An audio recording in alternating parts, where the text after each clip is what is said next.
Let's be real. Trying to get images to play nicely in Microsoft Word can feel like a total nightmare.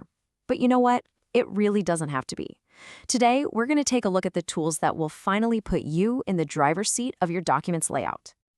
Oh man, we've all been there, haven't we? You drop this perfect picture into your document and boom, your text just explodes. It's suddenly all over the place, leaving these massive, awkward white gaps. It's super frustrating, but I promise you it's also completely fixable. So how do we fix it? Well, the whole solution really just comes down to two key ideas that have to work together. First, positioning your image on the page, and then telling the text exactly how to wrap around it. If you can get these two things right, you've pretty much solved 90% of the problem. Okay, let's kick things off with the position tool. The best way to think about this is like it's your one-click fix for getting an instantly professional layout.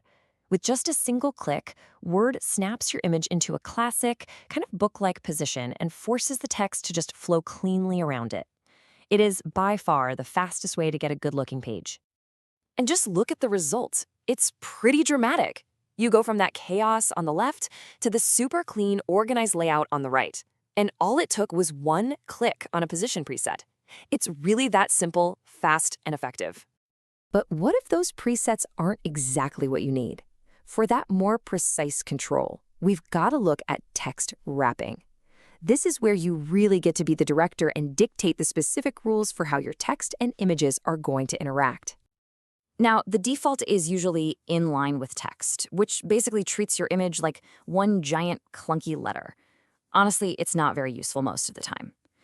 Square wrap, on the other hand, is going to be your best friend. It creates this clean, rectangular, invisible box around your image, and the text flows so neatly around that box. You are going to use this one all the time. All right, now if you're going for a more sophisticated look, you can use tight wrap. This takes it a step beyond square. Instead of wrapping around a boring box, the text actually hugs the real shape of your image.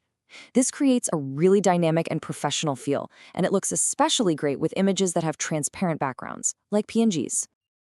And you can see the difference so clearly here. The square wrap on the left, it's fine, but the tight wrap on the right just feels so much more polished and integrated, right? It really pulls the image and the text together into one cohesive design. Then you have these two super powerful options. Behind text literally turns your image into a background, which is perfect for something like a watermark or a cool letterhead. In front of text does the exact opposite. It slams the image right on top of everything, which is fantastic for diagrams or callouts that have to sit over your paragraphs. So, these automatic options are great, for sure, but what if you need absolute, pixel-perfect control over how that text flows? What if you want to manually carve out the exact path the text follows? Well, this brings us to a real pro tip: edit wrap points. This is your secret weapon for ultimate control. After you apply a wrap style, you can turn on these little points and literally drag the text boundary around. You can push text away from one part of the image or pull it in closer to another. You are in complete control here. Okay, so you've totally mastered a single image. But what happens when you start adding multiple images to one page? Let's talk about how to manage them when they start to overlap. Yep, this is another classic word problem. You add a second picture, then a third, and all of a sudden they're stacked in the completely wrong order. The one image you really need to see is totally hidden behind another one. So how do you control this stacking order? The fix for this is incredibly simple. You just select the image that's hiding in the back and use the Bring Forward command. Every time you click it, the image moves up one level in the stack. So here we can just pop that photo from the back so it sits neatly right between the other two. Easy. So here's your complete toolkit for this. Bring forward and send backward move an object one step at a time, which is great for small adjustments. But if you want to jump all the way to the top or the very bottom of a really complex stack of images, you can use bring to front or send to back to do it in one shot. All right, our images are placed, the text is wrapped, and everything is layered correctly. Now it's time for the final touches, the things that really separate an amateur document from a professional one: precise alignment and rotation. Instead of trying to drag your images around and just kind of guess if they're lined up, please use the Align tool. You can select a bunch of objects and instantly align them to their centers, their edges, or even distribute them with perfect spacing across the page. It's a massive time saver, and it looks so much better. And don't forget, you can make quick adjustments with Word's built-in rotate and flip options. A quick 90-degree rotation or a horizontal flip to create a mirror image, it literally only takes a second.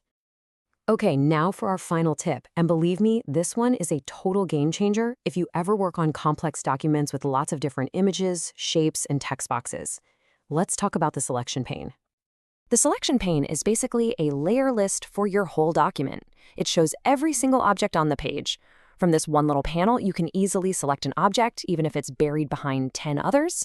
You can reorder the layers, or, and this is my favorite part, you can temporarily hide things. The most useful feature here is that little eye icon. Let's say you need to edit some text that's hidden behind a big picture. You don't have to move a thing.